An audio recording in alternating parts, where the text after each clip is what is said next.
नमस्कार दोस्तों, मैं हिम्मत सेठ एक बार फिर आपके सामने उपस्थित हूँ नए वीडियो, नई बातचीत, नए विषय को लेकर। दोस्तों, आज हम बात करेंगे ओबामा 47वें राष्ट्रपति डोनाल्ड ट्रंप की, जिन्होंने अमेरिका में 47वें राष्ट्रपति के रूप में शपथ ग्रहण की है।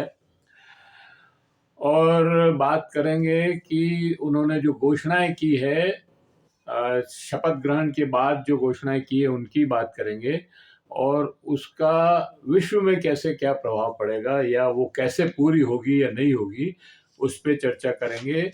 और साथ में ही खनौरी बॉर्डर पर 55 दिनों से जो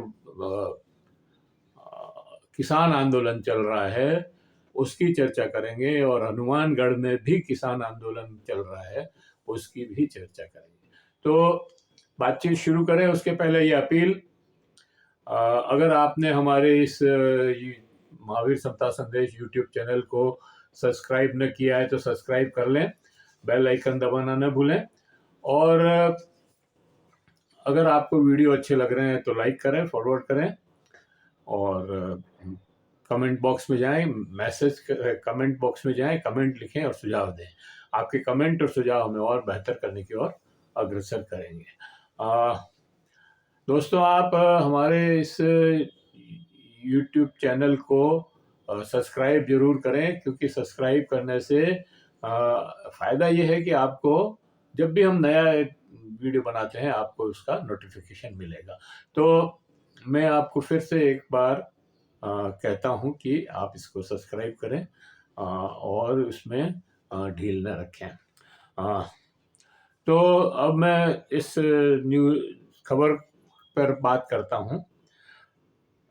डोनाल्ड ट्रंप ने कल 47वें राष्ट्रपति के रूप में शपथ ली, और बहुत शोर सुन रहे थे ट्रंप के शपथ लेने का, ऐसा होगा वैसा होगा, ये आयोजन उत्सव यूं होगा, ये भाग लेंगे, और चलो कल वो पूरा हो गया।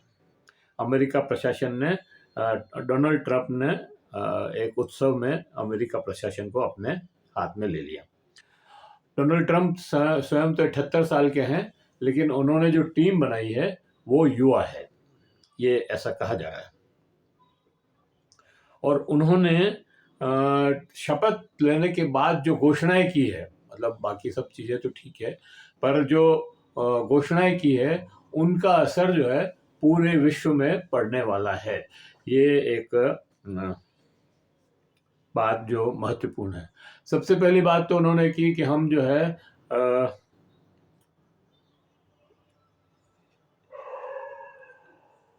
एनर्जी इमरजेंसी लगाएंगे, और जो ऑटोमोबाइल इंडस्ट्री है उनको एक तरह से फिर से जिंदा कर दिया। वो मरणासन्न स्थिति में जा रही थी, उनकी घोषणा से उनमें एक नया जोश एक पैदा हुआ, क्योंकि उन्होंने कहा कि ये जो डीजल और पेट्रोल से जो कारें जो चलने वाली है, ऑटोमोबाइल उद्योग,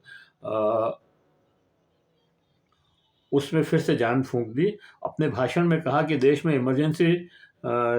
एनर्जी इमरजेंसी लागू होगी, यानी पेट्रोल डीजल वाली गाड़ियों को प्रोत्साहित किया जाएगा। ईवी पर सब्सिडी खत्म करने का भी ऐलान कर दिया है।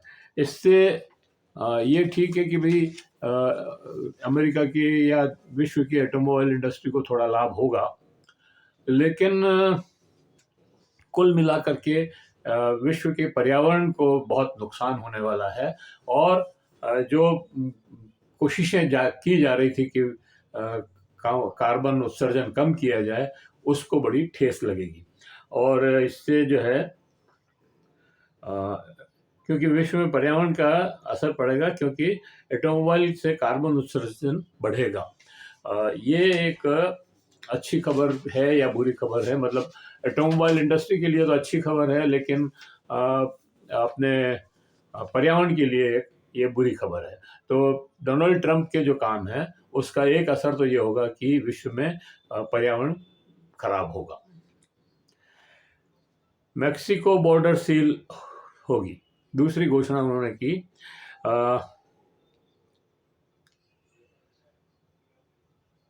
मेक्सिको से जो अवैध घुसपैठ होती है उसको रोकने के लिए वो उन्होंने कहा कि अमेरिका में मेक्सिको बॉर्डर पर इमरजेंसी लगाई जाएगी और दीवार बनाने का काम फिर से शुरू किया जाएगा और सेना को वहां तैनात किया जाएगा।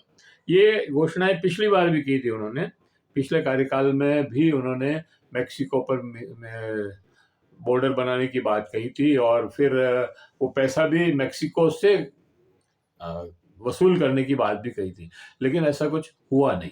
तो अब देखते हैं दीवार बनती है या नहीं बनती है। इसके साथ ही उन्होंने कहा कि मैक्सिकन खाड़ी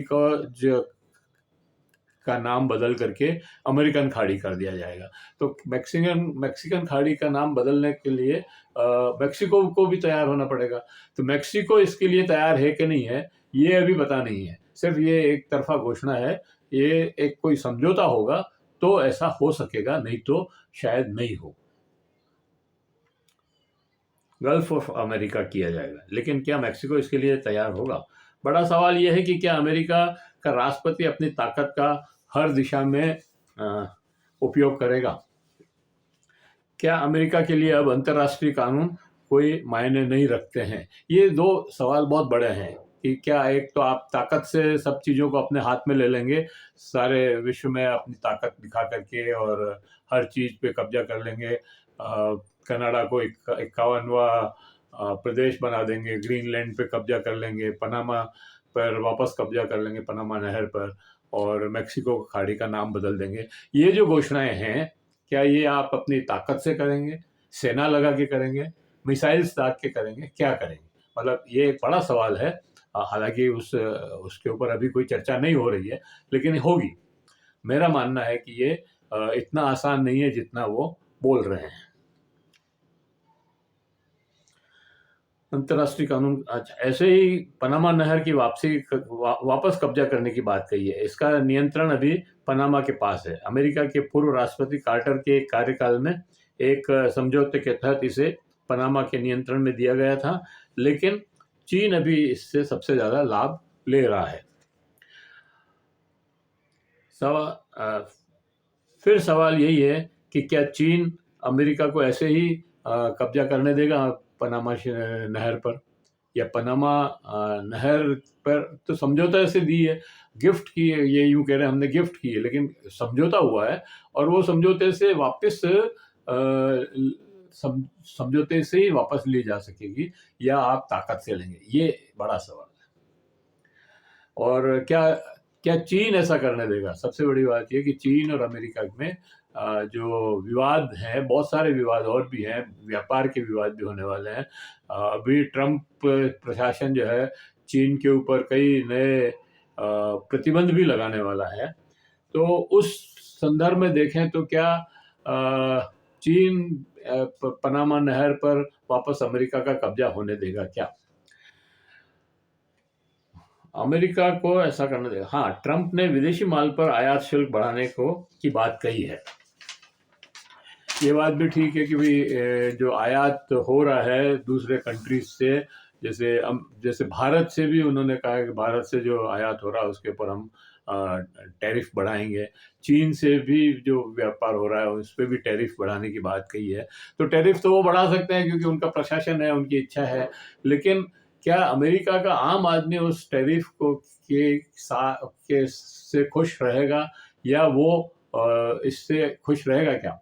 क्योंकि जैसे ही आप आयात शुल्क पे टैरिफ बढ़ाओगे, वहां पर अमेरिका में माल महंगा मिलेगा, महंगा मिलेगा मतलब महंगाई बढ़ जाएगी, तो हर आदमी का जो बजट है वो गड़बड़ा जाएगा।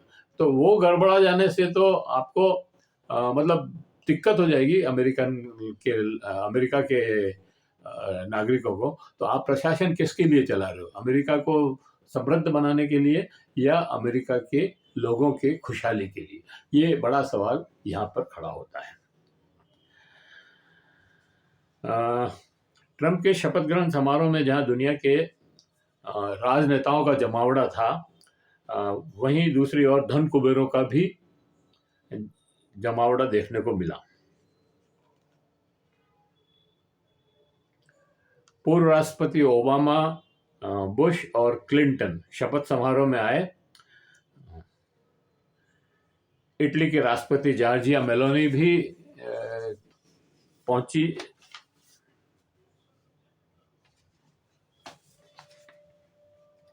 वो अर्जेंटीना के राष्ट्रपति जेवियर और चीन के उपराष्ट्रपति हान जैसे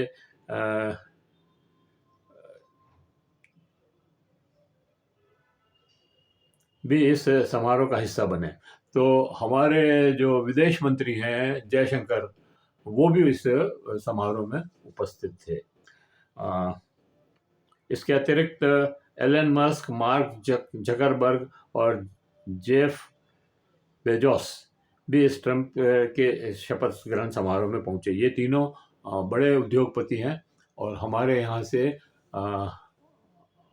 मुकेश अंबानी भी वहाँ पर इस समारोह के समारोह में पहुंचे थे।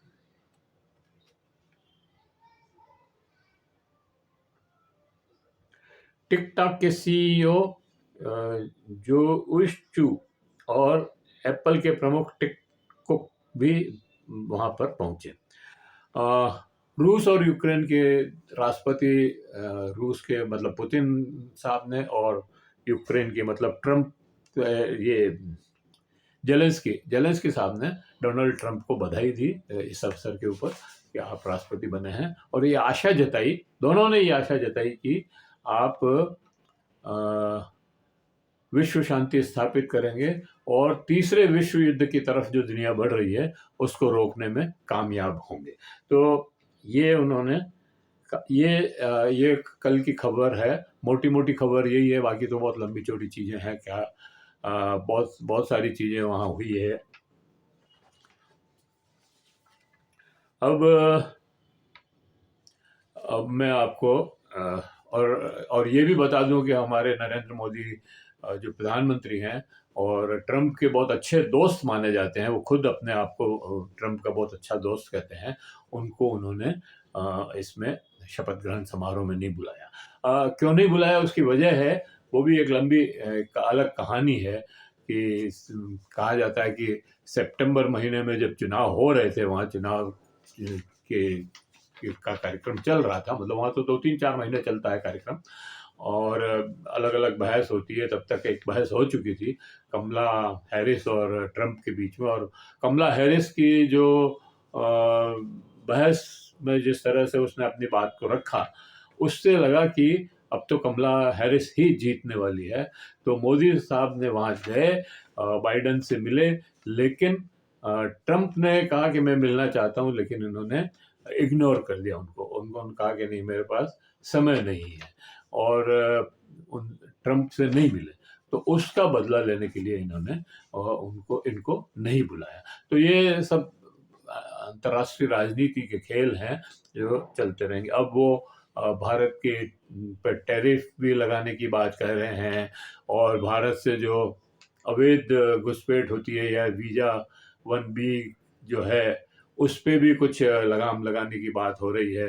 पता नहीं क्या क्या हो रहा है। अब ये ट्रंप साहब आएंगे और अब आ तो गए हैं, अब क्या क्या करते हैं देखने की बात है। हाँ, पर उनका जो भी काम होगा उसका पूरे विश्व में असर पड़ेगा, इसमें कोई दो राय नहीं है। ये तो कहावत ही है कि अमेरिका चुनता है, अमेरिका के नागरिक चुनते हैं उनके राष्ट्रपति को, लेकिन उसके कामों का असर पूरे विश्व पर पड़ता है और सबको भुगतना पड़ता है। किसान आंदोलन में जो पिछली फरवरी मतलब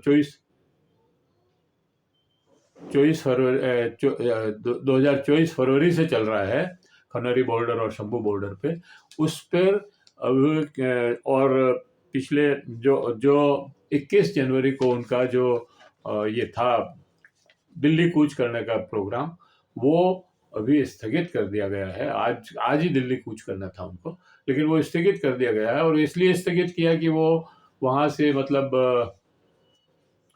केंद्र सरकार ने वार्ता का एक प्रस्ताव दिया है। वो वार्ता फरवरी में, 14 फरवरी को होगी शायद, और इसलिए जो है किसानों ने वो 21 मार्च का कूच तो बंद कर दिया। लेकिन संयुक्त किसान मोर्चा का जो आह्वान है 26 मार्च को ट्रैक्टर रैली का, वो पूरे देश में ट्रैक्टर रैलियां होगी और उसमें कोई बदलाव नहीं हुआ है। तो किसान नेता जगजीत सिंह ढिल्लेवाल ने वो जो वार्ता का निमंत्रण आया उसके बाद मेडिकल एड लेना शुरू कर दिया है। 55, 56, 57 दिन हो गए उनको अनशन करते हुए। वो अनशन तो जारी रहेगा, लेकिन वो अभी तक मेडिकल एड नहीं ले रहे थे, डॉक्टर्स की सलाह पर वो नहीं मान रहे थे। तो अब वो इस बात के लिए राजी हो गए। 121 किसानों ने उनसे निवेदन किया था कि आप मेडिकल एड ले लें, तो उसके बाद उन्होंने मेडिकल एड लेना शुरू किया है। लेकिन उन्होंने ये फिर दोहराया है कि जब तक मांगे पूरी नहीं होगी मैं अनशन नहीं तोड़ूंगा। इधर राजस्थान के हनुमानगढ़ में भी जिला कलेक्टर के सामने किसानों ने धरना प्रदर्शन किया। वहाँ एक बड़ी वो पंचायत,